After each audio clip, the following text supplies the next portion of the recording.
E hoje à noite nós vamos falar sobre, pode passar, pessoas e famílias segundo o coração de Deus fazem o quê?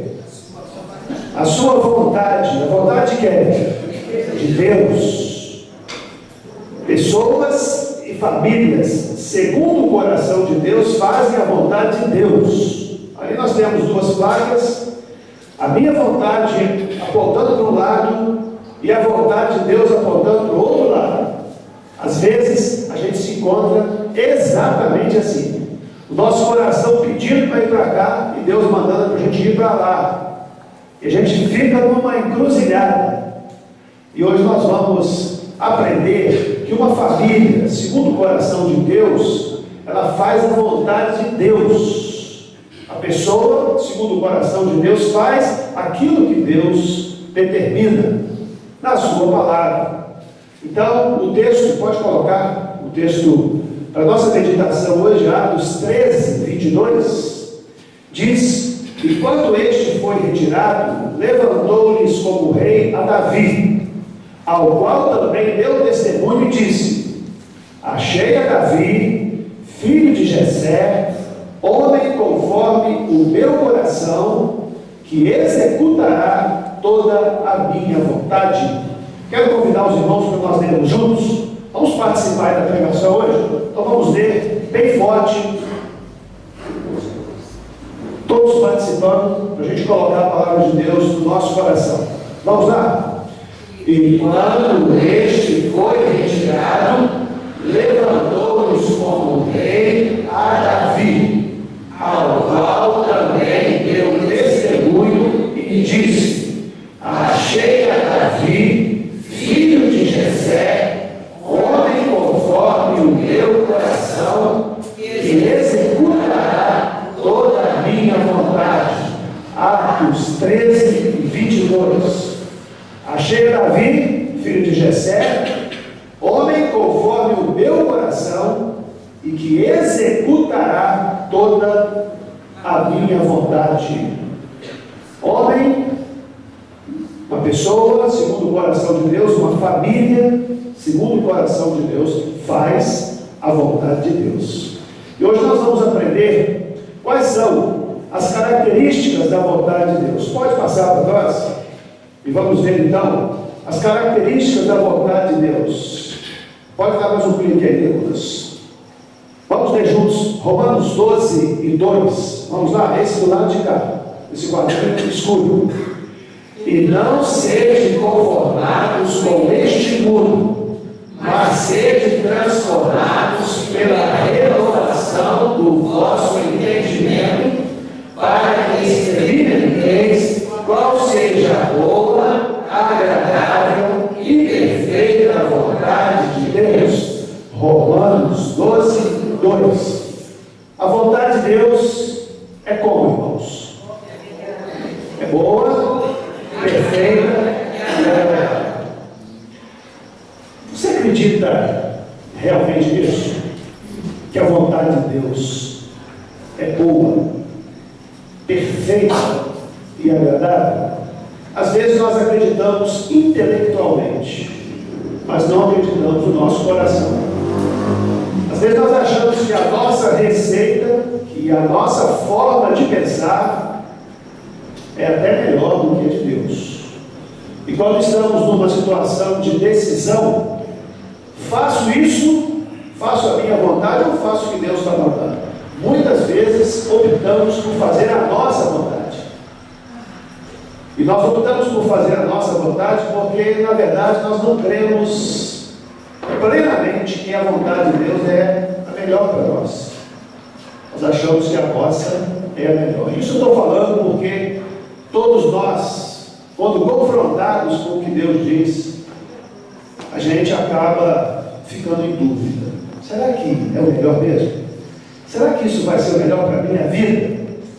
Mas a palavra de Deus nos diz, irmãos, que nós precisamos renovar a nossa mente, renovar o entendimento, que nós precisamos não nos conformar com este mundo. Eu queria dizer para a igreja que quando se trata de família, nós precisamos desmundanizar a nossa mente. Quando se trata de família, de criação de filhos, de relacionamento conjugal, nós precisamos desmundanizar a nossa mente, não nos conformarmos com o padrão do mundo, renovar a nossa mente, para a gente experimentar a boa, perfeita e agradável vontade de Deus. Nós precisamos ter coragem para fazer mudanças na nossa vida. Precisamos ter coragem para mexer com as nossas estruturas, com aquilo que às vezes a gente acha que não tem problema, que não tem tanto mal assim, mas que se Deus diz para não ter, não fazer, não participar, é porque existe um mal ali, um motivo que vai trazer consequências. Às vezes não a curto prazo, às vezes a questão não é a curto prazo, às vezes é a médio prazo, às vezes é a longo prazo. Por exemplo, a questão da disciplina de filhos. Se você não corrigiu o seu filho quando ele é criança, né? Você passar a mão na cabeça dele, fazer todas as vontades dele, você vai levando lenha, porque ele é criança. E ele vai ficar te chamegando ali e você vai acabar deixando de corrigi-lo, porque criança é muito engraçadinha. E é uma bênção. Mas se você deixar de corrigir, de disciplinar, de colocar limites para ele, vai te dar problema na adolescência. Ele vai trazer problema na vida adulta. Não é uma consequência a curto prazo, é uma consequência a médio prazo, a longo prazo. Então é só um exemplo que eu estou dizendo. E a vontade de Deus, ela precisa ser executada na nossa vida, porque ela é boa, perfeita e agradável. Deus sabe o que é o melhor para a nossa família. Deus sabe o que é o melhor para nós.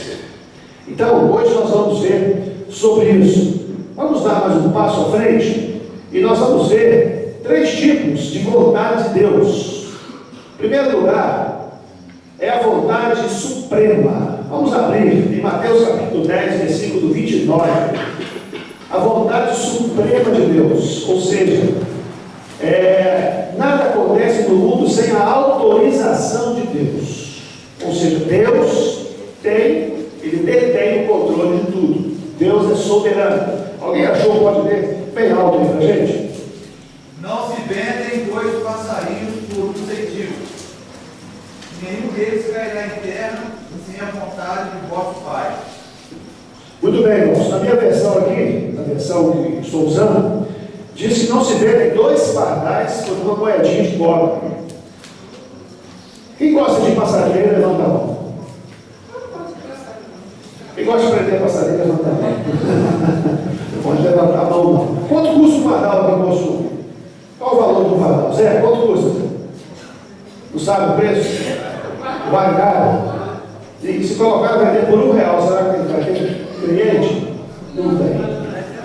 Não tem. É barato demais. Tem valor. Na verdade, a gente gostaria que eles nem frequentassem a nossa casa, né? Mas a Bíblia diz que mesmo o pardal, um passarinho sem valor insignificante, ele não morrerá sem a permissão do nosso Pai. Ou seja, Deus é o controlador supremo do universo. Ele tem todo o poder, ele é soberano. Então essa é a vontade suprema de Deus. É a vontade soberana de Deus. Ou seja, Deus tem o controle de todas as coisas. Então vamos... perdi a mente. Soltou a mente. Vamos embora. Segundo lugar, existe a vontade moral de Deus. Vamos agora, Mateus 22, versículo 29. Vamos abrir aí.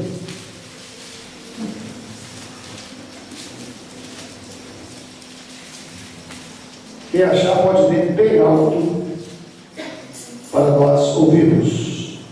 Respondeu Jesus: errais, não conhecendo a Escritura nem o poder de Deus. Bom, aí nós temos a vontade moral. Ela está expressa nas Escrituras. A vontade de Deus está expressa na sua palavra. Ou seja, o Senhor Jesus diz: errais, não conhecendo as Escrituras e nem o poder de Deus. Precisamos conhecer essa vontade de Deus para a nossa vida. Então tem certas coisas que não precisa nem perguntar se é da vontade de Deus ou se não é. Por exemplo, eu estou sendo inclinado a falar uma mentira, estou sendo tentado a mentir. Eu preciso orar para saber se isso é da vontade de Deus ou não? Não. Por que eu não preciso orar? A Bíblia diz que mentira é Porque a Bíblia diz que a mentira é pecado. Não preciso ficar perguntando, será que é a vontade de Deus? Não, é pecado. Mentir não está certo. Mentir é pecado. Então a vontade moral de Deus está expressa, revelada na sua palavra. Não precisa ficar questionando. Por exemplo, casar com uma pessoa incrédula. Eu preciso perguntar a Deus, Senhor, você é da vontade que eu me case com essa pessoa, se ela é incrédula? O que vocês acham? Não preciso nem perguntar para Deus, porque na Bíblia diz, não se ponhais em julgo desigual com os infiéis. Está lá. Então eu não preciso perguntar, porque Deus já falou na sua palavra. Aí você fala, mas tem gente que casa com o incrédulo depois que se converte. A misericórdia de Deus é grande, mas isso não é garantido, e a pessoa pode ter que pagar um preço elevadíssimo por isso, muito alto. Então o melhor é seguir aquilo que a Bíblia diz. É o que a palavra de Deus diz, não nos ponhais em julgo desigual com os infiéis.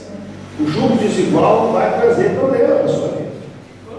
Então, a vontade moral de Deus está expressa na sua palavra. E a gente precisa atentar com o que está escrito.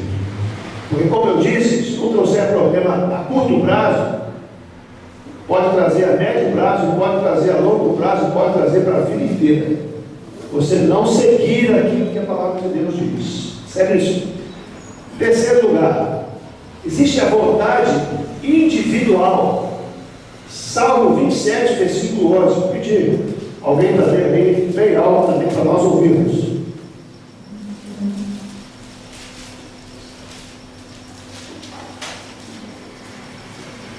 Ensina-me, Senhor, o teu caminho e guie-me pela vereda plana por causa dos que respeitam. Muito bem, Luiz. Ensina-me o teu caminho, Senhor. Guia-me pela vereda dos justos e protege-me dos que me perseguem. Deus tem uma vontade individual para cada um de nós. Deus tem um plano para cada criatura. Deus tem um pensamento a nosso respeito. Essa vontade individual de Deus, ela só vai ser cumprida se nós obedecermos a Deus. A gente pode tomar um caminho que não é a vontade de Deus para a nossa vida. Deus pode permitir que a gente siga aquele caminho. E não significa que Deus não vai nos abençoar. Ele abençoa também. Porém, a bênção plena estaria se nós agíssemos de acordo com o que Ele diz nessa vontade individual. Por exemplo, uma pessoa que casa com um incrédulo, ele está fadado a não ter a bênção de Deus nunca na sua vida? Eu não acredito nisso. Eu acredito que Deus tem a bênção. E Deus, eu tenho visto Deus abençoar, muitos se convertem, os filhos também são abençoados. Agora, eu acredito que Deus teria uma outra série de bênçãos se a pessoa tivesse obedecido claramente aquilo que Deus mostrou para ela na sua palavra. Então, Deus é misericordioso, Deus é gracioso, Deus transforma o mal em bem, porém, a gente tem responsabilidade com as nossas escolhas da vida. A gente não pode pensar que a gente vai decidir, que vai escolher, vai desagradar a Deus e as coisas vão dar tudo certo. Não é assim, irmãos. Consequências, a gente colhe as consequências da nossa escolha. Então, a vontade individual de Deus tem uma para mim, para você, para cada um de nós. Mas isso depende da gente fazer, levar a sério, né? Obedecer a sua palavra. Então eu posso ser mais abençoado ou menos abençoado de acordo com as escolhas que eu faço na minha vida. Ok? Então é uma questão de fé, uma questão de obediência mesmo à palavra do Senhor. Mas vamos prosseguir então. Deus quer revelar a sua vontade em todas as áreas da sua vida. Ou seja, onde que Deus quer influenciar na sua vida? Em que áreas? Em todas as áreas. Não é só na vida religiosa. Deus quer fazer parte de toda a nossa vida. Deus quer fazer parte da nossa vida sentimental, do nosso casamento. Deus quer fazer parte da nossa vida profissional, do nosso trabalho. Deus tem um plano para cada área da nossa vida. E Deus quer revelar a vontade dele em todas essas áreas. Por exemplo, eu devo ou não devo me casar? Isso é uma questão também que os jovens precisam orar. Senhor, é da tua vontade que eu me case? Fábio, mas não é automático, tem que se casar, todo mundo tem que se casar? Não. Sabia que a Bíblia diz que nem todo mundo vai se casar? A Bíblia diz, Jesus disse isso, que há eunucos de nascença. O que é um eunuco? Eunuco é uma pessoa que não tem desejo sexual. Jesus falou, há eunuco de nascença e há aqueles que se fazem eunuco, aqueles que se casam, para não terem a vontade. Nós estamos vendo aí, quem está vendo, né? Não sei se alguém está vendo a novela dos 10 Mandamentos da Record. Eu não assisti ainda não, mas certamente vai ter lá os eunucos que convivem com as mulheres. Eles são protetores das mulheres, eles são serviçais e eles não têm interesse sexual. Hoje a nossa sociedade, quando vê um eunuco, ela empurra ele para quê? Para a homossexualidade. Não, você não tem atração por uma mulher, então você é homossexual. A pessoa é praticamente empurrada nesse caminho. Não. A Bíblia diz, há eunuco de nascença. E há quem queira ser eunuco, que queira viver sozinho a vida inteira, que não tem necessidade de viver uma vida conjugal. Suporta. E aqueles que fazem pelo reino de Deus, como Paulo. Paulo não se casou para se dedicar à obra missionária. Vocês estão entendendo o que eu estou dizendo? Então não é obrigatório o casamento. Algumas pessoas vão se casar e a maioria vai se casar. E quase, eu digo aí, a totalidade vai se casar, mas tem uma pequena parte que não vai se casar. E vai viver uma vida celibatária para a glória de Deus. E é perfeitamente normal. Fala, Zé. Tinha 3 filhos e nasceram, morreram na velhice e nunca se casaram. 3 filhos que nunca se casaram. Bati 2. Aí, então, isso a gente conhece, todo mundo aí conhece pessoas que são chamadas solteirões, né? Mas é opção da pessoa, é decisão da pessoa, tem que ser respeitado. É isso. Então, quando uma pessoa que não tem o chamado para o casamento se casa, ele fica infeliz e faz o outro infeliz também. Né? Desde que eu sou pequenininho, desde que eu sou criança, eu vivia casado com filhos. Eu nunca me imaginei sozinho. Eu sempre quis isso. Constituir uma família, ter filhos. Meu sonho desde pequeno. Então, o chamado de Deus para a minha vida. Cada um tem um chamado de Deus. Então, devo me casar? Fiquei viúvo ou me separei, devo me casar novamente? É outra questão. É outra questão. A pessoa tem que ponderar, tem que consultar a Deus, porque Deus tem uma palavra para a vida da pessoa. Nessa circunstância, com quem vou me casar? É outra pergunta também muito séria, que precisa de resposta. A Bíblia tem orientações acerca de que tipo de pessoa te deve casar. A Bíblia orienta os homens. O Salomão diz: quem acha uma esposa acha o bem e alcançou a benevolência do Senhor. Salomão também diz que enganosa é a graça e vã a formosura, mas a mulher que teme ao Senhor será louvada, elogiada. Então Salomão está dizendo, o livro de Provérbios, eu não tenho certeza se foi Salomão que disse, eu acho que não. O livro de Provérbios diz que a beleza, a formosura, pode ser enganosa, pode ser um engano para o homem.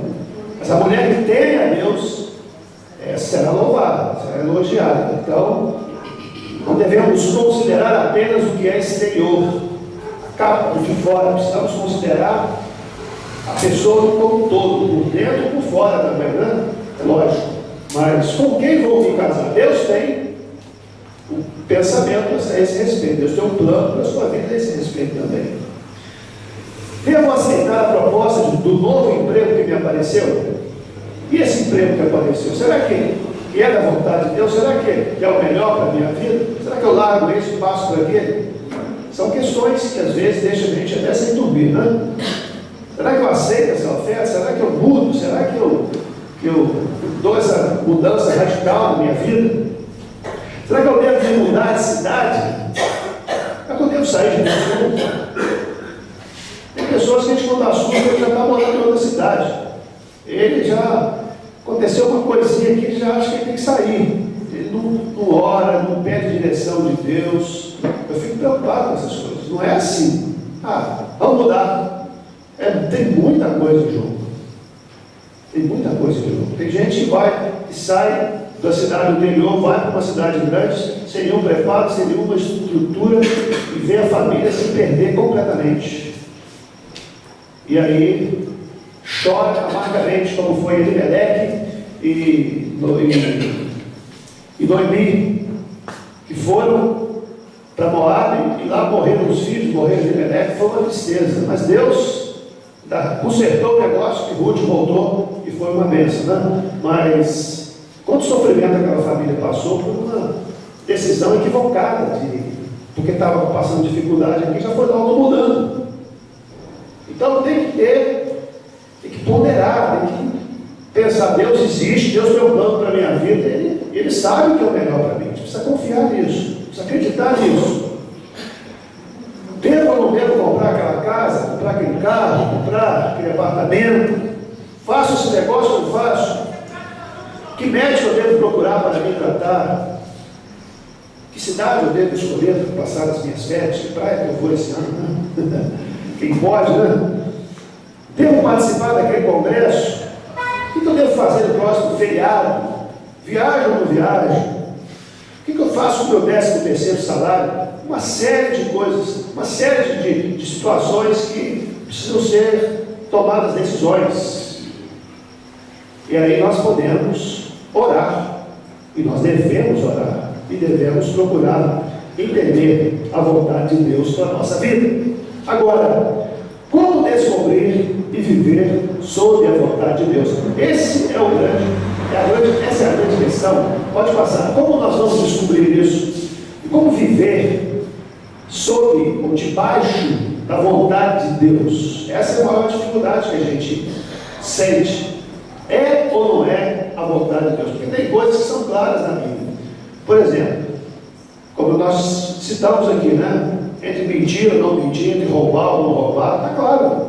A gente tem clareza nisso. Agora, devo me mudar? Devo me casar? Com quem eu vou me casar? Qual curso eu vou fazer?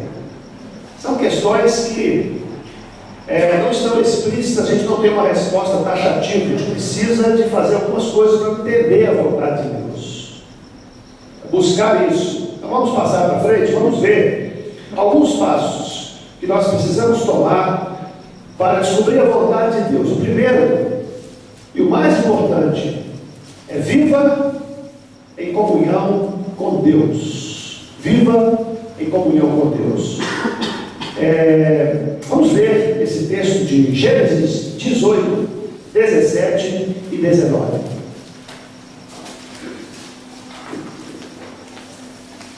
Diz o Senhor: eu ocultarei a Abraão o que estou para fazer, visto que Abraão certamente virá a ser uma grande e poderosa nação, e nele serão benditas todas as nações da terra, porque eu o escolhi para que ordene a seus filhos e a sua casa depois dele, a fim de que guardem o caminho do Senhor e pratiquem a justiça e o juízo, para que o Senhor faça vir sobre Abraão o que tem falado a seu respeito. Muito bem, aqui nós temos o servo de Deus, Abraão. Deus estava planejando destruir a cidade de Sodoma e Gomorra, e Deus diz aqui: ocultarei a Abraão o que farei, Ou seja, Abraão era um homem que tinha tanta ligação com Deus, tanta comunhão com Deus, que Deus dava direção a Abraão, Deus revelava as coisas para Abraão. Abraão tinha uma sintonia fina com Deus. Então eles estavam sempre em comunhão com Deus. Abraão era um homem que levantava altares onde ele morava. Altar fala de adoração. Abraão era um adorador. E isso, irmãos, dava a Abraão uma ligação íntima com Deus, uma comunhão com Deus. E esse é o primeiro passo para a gente conhecer a vontade de Deus. Investir na vida de comunhão com Deus. Como, Pai? É a Bíblia, é a vida de oração, é a vida da leitura da palavra de Deus, meditar na palavra de Deus, conhecer a Deus, obedecer a Deus, fazer o que nós cantamos aqui hoje, a última música, te louvarei, não importam as circunstâncias.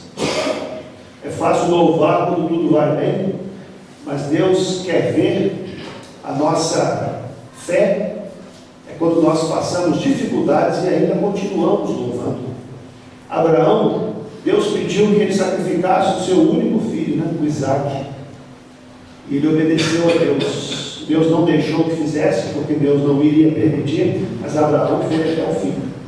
Abraão, Deus revelava para ele, porque Abraão era um homem obediente. Abraão era um homem que colocava Deus em primeiro lugar na sua vida.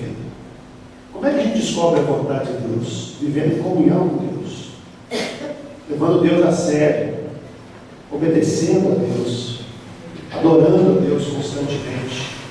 Esse é o primeiro passo, Deus. Você quer descobrir a vontade de Deus? Invista num relacionamento real com Deus, mais do que um relacionamento religioso. Vida com Deus mesmo. Você não vai deixar de fazer as coisas porque o missionário está de olho, porque as pessoas da igreja estão olhando o que você está fazendo. Isso não tem importância. O que importa é que Deus está vendo. Você vai deixar de fazer as coisas porque Deus está vendo e você não quer desagradar a Deus. Você vai fazer o que é certo, não porque você vai ser cobrado se não fizer o que é certo, mas porque Deus vai se agradar do que você está fazendo. Abraão era esse tipo de pessoa, e Deus falou, eu não posso ocultar o que eu vou fazer ao meu amigo Abraão. Ele foi chamado de amigo de Deus 3 vezes, e Abraão conhecia a vontade de Deus, por isso Deus se revelava a ele, Deus se manifestava a ele. Irmãos, nós precisamos parar, nós precisamos deixar essa correria do mundo, essa correria louca que a gente vive. Toda hora tem um chamando, toda hora tem um querendo a nossa atenção, toda hora tem alguém com expectativa em relação a gente. E a gente, se a gente for atender tudo que é urgente, a gente deixa as coisas essenciais de lado. Essenciais de lado. Porque todo mundo tem alguma coisa para você fazer, todo mundo tem alguma coisa para dar para você fazer, tem alguma expectativa em relação a você. Tem muitas coisas urgentes. A gente precisa escolher as coisas mais importantes. A gente não pode sacrificar as coisas importantes no altar das coisas urgentes. As urgentes, às vezes, nem são tão importantes assim. Mas as mais importantes, a mais importante é relacionamento com Deus, relacionamento com as pessoas que a gente ama, com a família, com os irmãos. São as coisas mais importantes. Depois vem as outras. Né? Então, vive em comunhão com Deus. Deus vai revelar a você. Segundo, leia a Bíblia. Esse versículo aí, eu acho que pode dar um toque aí. Acho que não precisa nem abrir a Bíblia, né? Quem fala de qual esse versículo?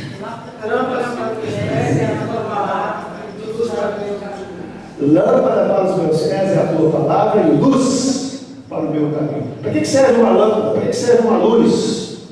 Para clarear o caminho. Que lâmpada é essa? Que luz é essa? É a Bíblia, irmãos. É a palavra de Deus que está na nossa mão. Tem Bíblia hoje que custa R$ 2,50. Dá nem para fazer um lanche, né? Você compra a Bíblia com R$ 2,50. Bíblia pequenininha, né? Novo Testamento a gente ganha aí. Essa semana eu estava no hospital em Itaperu, os Gideões chegaram, dando o Novo Testamento para todo mundo lá. Ganhei um novinho, de graça. Está fácil, acessível. Pelo menos para nós, né? Os países muçulmanos, os países que perseguem a igreja, como nós estamos aí vendo no dia. Isso não é tão simples assim, não, é difícil, é proibido. Mas para nós aqui dá uma facilidade tremenda. Leia a Bíblia, examine a palavra, estude a palavra, confira a palavra, porque você não vai ficar obedecendo tudo que eu falo aqui, ou que os pregadores falam, ou que o professor de escola dominical fala. Você vai olhar na Bíblia. É assim mesmo? Se é assim mesmo, então faça. Não deixa de fazer, não. Porque a Bíblia é lâmpada e luz para iluminar o nosso caminho. Obedeça a palavra. Terceira atitude, terceiro passo, ouça o Espírito. João 3,8. Quem quer ler para nós? Isso é mais difícil um pouquinho, né? João capítulo 3, versículo 8. Quem achou primeiro aí pode ler bem alto.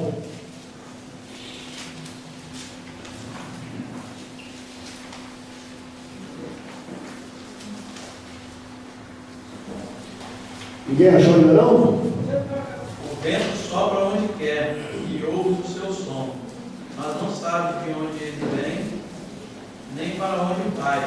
Assim é todo que é nascido do Espírito. Quem é nascido do Espírito é como o vento que sopra onde quer, não sabe nem de onde vem nem para onde vai. O Espírito vai guiando, o Espírito vai dirigindo. Ouça o Espírito. Mas Fábio, como é que eu vou ouvir o Espírito? Bom, irmãos, vida com Deus, Bíblia e oração. Não tem outro jeito. Mas se eu for naquele monte lá que está pegando fogo, lá as luzes estão acendendo, lá assim, lá eu vou ouvir o Espírito? Provavelmente não. Não é assim.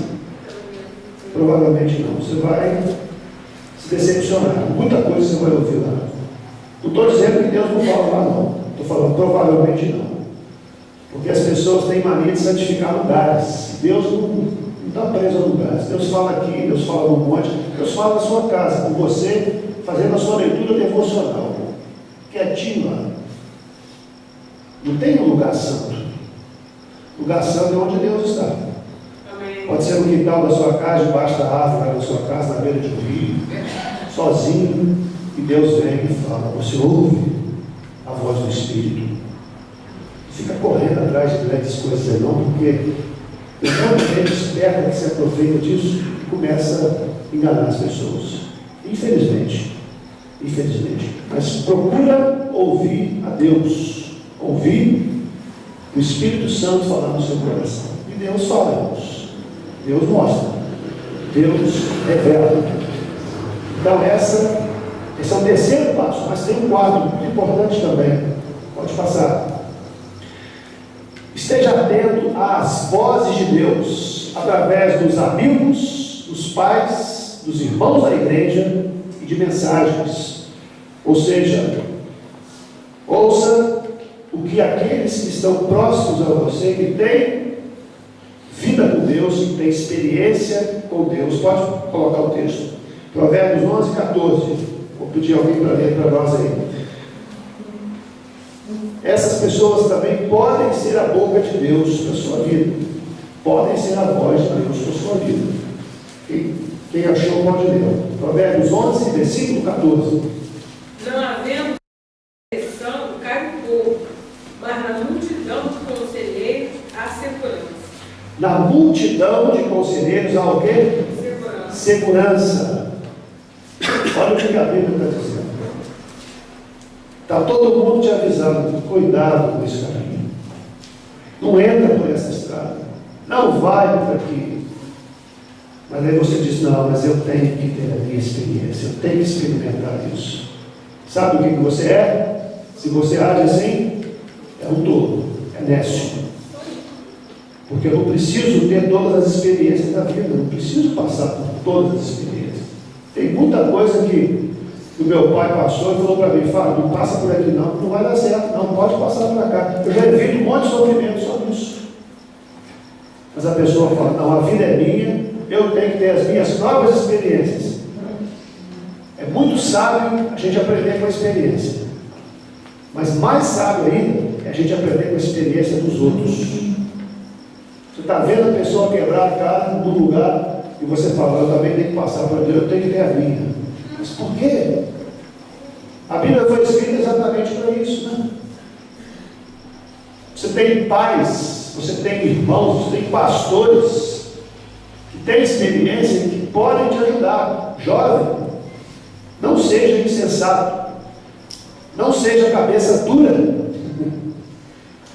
Se tem seu pai dizendo, se o pastor está dizendo, se o professor da escola dominical está dizendo, se o líder do ministério do louvor está dizendo, não vá por esse caminho, ele não vai dar certo, porque na multidão dos conselheiros está a segurança.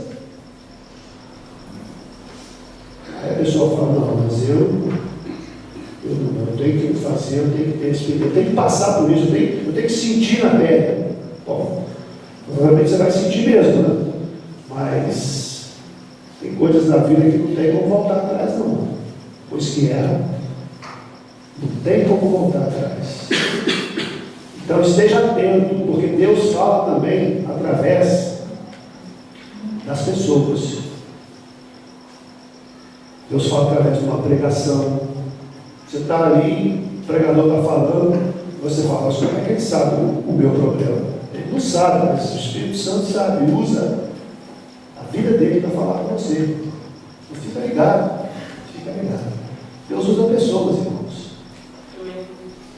É igual a história daquele homem que estava na enchente. Você já conhece essa história, né? Alguns não conhecem ainda. Ele estava lá com a sua casa sendo invadida pelas águas da enchente. Ele falou: Senhor, me salva, Senhor. Olha o que está acontecendo. Aí passaram algumas pessoas de bote, né? Esses botes aí. Aqui em Porto a gente está acostumado com isso, né? Aquele povo solidário que passa com bote: vamos sair, vamos tirar as coisas. Aí o pastor falou: não, Deus vai me ajudar. Aí o bote foi embora, não quis, né? Aí veio o corpo de bombeiro. O corpo de bombeiro, com aquele motor, né, um barco motorizado, falou assim: vamos sair logo, porque está subindo, caiu uma tromba d'água no divino, mas vai encher muito mais ainda, né? Aí ele falou: não, eu já orei ao meu Senhor, Deus vai me salvar, Deus vai me livrar. Não vou sair não, Deus vai me tirar daqui. E aí ele morreu e foi para o céu.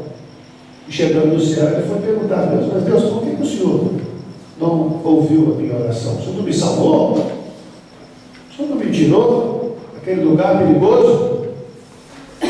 E Deus falou para ele: eu mandei seu vizinho te ajudar atrás do bote, mandei o bombeiro, você não quis. Foi eu que mandei.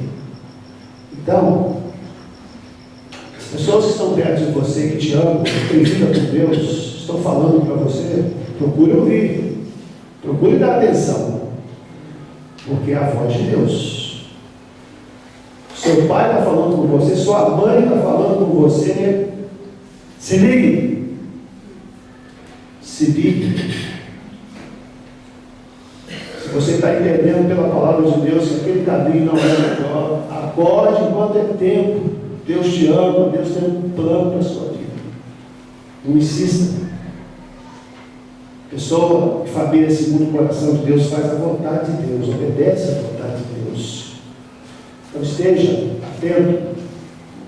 Em último lugar, que examine as circunstâncias. Fique calmo, fique tranquilo. Porque a ansiedade atrapalha a gente em tudo. Vamos ler Filipenses 4 e 6. Bem alto aí, quem achou. A gente precisa manter a calma. A gente precisa deixar de ser ansioso. Olha o que diz o apóstolo Paulo, escrevendo à igreja em Filipos, Filipenses 4 e 6. Não andeis ansioso de coisa alguma. Em tudo, porém, sejam conhecidas diante de Deus as vossas petições pela oração e pela súplica com ação de graça. Pode ler o próximo também. E a paz de que excede a todo entendimento, guardará o vosso coração e a vossa mente em Cristo Jesus. Cuidado com a ansiedade, cuidado com agir sob pressão, cuidado com o apavoramento. Fica tranquilo, fique calmo, respire fundo e não fique ansioso. Ore a Deus, provavelmente amanhã o seu pensamento vai estar diferente de hoje. Não haja sob impulso, sob forte emoção. A pessoa às vezes briga com uma esposa e já sai de casa, volta para a casa da mãe, do pai, ou muda de cidade, não quer mais, agiu naquele calor da emoção ali. Depois ele fala: o que eu fiz? Né? O que eu fiz? Fique calmo, fique tranquilo, examine as circunstâncias, deixe a ansiedade, espere um pouco, tenha calma, tenha paciência. Decisões tomadas sob forte emoção são decisões erradas, via de regra. Pode até funcionar, mas é raríssimo. A maioria das vezes a gente se arrepende delas. Então, 2 conselhos finais. Pode terminar, pode passar. Primeiro, na dúvida, não tome nenhuma decisão. Está em dúvida? Não vai para frente não, espera. Não está claro? Não decida. Tem que orar mais. Tem que buscar mais. Se você está em dúvida, não avance o sinal. Se você não está em paz, não prossiga. Vai tomar uma decisão e você não está seguro disso. Decisão que vai comprometer a sua vida. Não vá não. Espera mais um pouco. Adia mais um pouco. Ore mais. Não tome decisão. E segundo, não se deixe guiar pelo sentimento. Provérbios 16 e 25 diz: há caminhos que parecem direitos, mas o seu fim são caminhos de morte. Não siga o seu coração. Não se deixe guiar pelo sentimento. Emoção nos trai, sentimento nos engana. Às vezes a gente toma decisões só por sentimento, por emoção. A pessoa chegou, parecia uma coisa, você fica morrendo de pena dela, você vai dar tudo para ela. Coitado, não, mas que coisa. Daí a pouco você vira, a pessoa vira as costas, já está provando outra coisa para você. Você agiu ali com o coração. Você deu ali o dinheiro para ela e ela foi usar o crack. Ela foi usar a droga. Foi beber cachaça. Você agiu com o coração.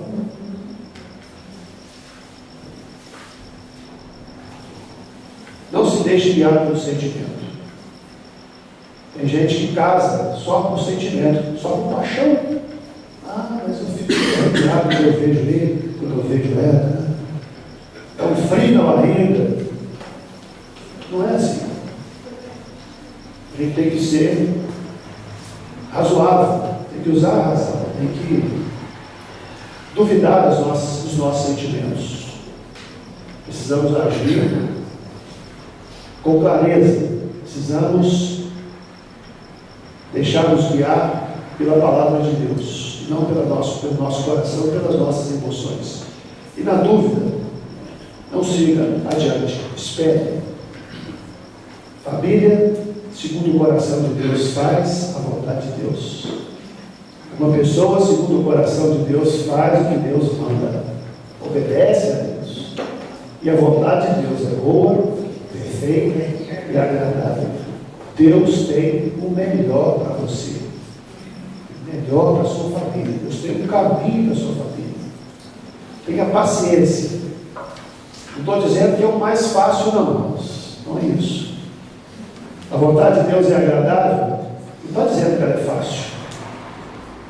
A vontade de Deus, às vezes, implica em testes para a nossa vida.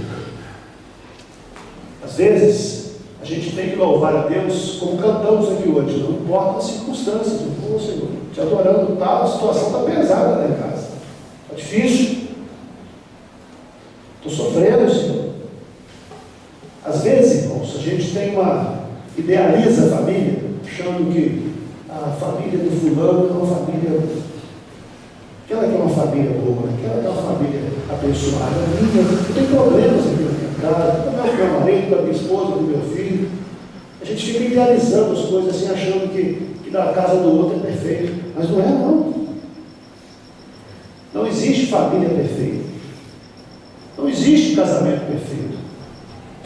Não existe filho perfeito. Não existe marido perfeito, nem mulher perfeita, nem esposa perfeita. Todo mundo tem defeito. Todo mundo tem um calcanhar de Aquiles. Precisamos ouvir isso. Precisamos ser humildes. E cantar a casa de bênção. Tem gente que fica até com vergonha de cantar a casa de bênção. Eu não vou cantar essa música, Senhor. Minha casa será um pedaço do céu, Senhor. Não é isso que eu estou vendo. Senhor, lá estarão reunidos adoradores. Senhor, eu não consigo nem reunir a família no doméstico. Eu não posso cantar essa música. Mas cante, meu irmão, pela fé. Cante pela fé. Fala, Senhor, minha casa é uma casa de bênção. Minha casa é um lugar abençoado pelo Senhor. Eu já tenho tido vitórias e outras maiores virão. O Senhor está fazendo a obra, o Senhor está trabalhando, Senhor. Eu sei que o Senhor não está dormindo ou cochilando, o Senhor está ouvindo as minhas orações. Amém. Não existe família perfeita, mas a nossa família pode ser melhor. Não existe marido perfeito, mas eu posso ser um marido melhor. Não existe pai perfeito, não existe mãe perfeita, mas podemos ser pais melhores. Mas é preciso a gente estar disposto a mudar, irmãos. Precisamos de mudança. Precisamos levar a sério as coisas de Deus. Para conhecer a Deus, a gente precisa andar com Deus, como Abraão andava com Deus. E Deus falou, eu vou cortar para Abraão o que eu vou fazer. Abraão, eu vou destruir Sodoma e Gomorra aí. Abraão começou a interceder o Sodoma e Gomorra. Mas se tiver 50 justos, Senhor, não destrói não. Se tiver 50, não destrui não, Abraão. Abraão foi descendo, né? Deus falou, até jeito não, o negócio está feio de cara. Não tem nem 10, né? Nem 10 justos lá. Só tinha o sobrinho de Abraão. E a esposa e as filhas viam nos médios de Ló, né? Nem elas tinham também. Foram rebocadas. Então, Deus contou tudo para Abraão, Deus mostrou para ele. Deus também quer mostrar para a gente. Mas a gente precisa andar com Ele. A gente precisa adorar, ser adorador. Precisa ler a Bíblia, estudar a Bíblia, orar. A gente precisa ouvir as pessoas, levar a sério as pregações que a gente ouve, as devocionais aqui. Precisamos sintonizar com Deus. Precisamos ligar o receptor. Você sabia que dentro dessa sala aqui nós temos vários sinais passando aqui dentro, de rádio, televisão, cheio aqui dentro. A gente não vê e não ouve, por quê? Porque a gente não tem aqui o receptor. Se ligar o receptor, o sinal está passando aqui. A gente vai ver, vai ouvir na hora. Deus é Deus para nós. Se a gente não ligar o receptor, a gente não ouve nada, não vê nada. A gente vai assim, no rumo, né? Seguir os outros. Mas isso não é bastante. Nós precisamos nos ligar a Deus, sintonizar com Deus, ouvir a Deus, ouvir o Espírito. E Deus quer fazer isso com todos nós. Você não precisa ir andar aqui 400 quilômetros para ir ao Rio, né? Para ir 600 para ir a São Paulo, para ouvir o homem de Deus falar. Deus está com a gente. Amém. Deus está na sua casa, meu. Deus está aqui. Você tem a palavra na sua mão. Examinai as Escrituras. Jesus falou, errais por conhecer as Escrituras. A gente erra porque não conhece. E o povo perece por falta de conhecimento. Falta de quê?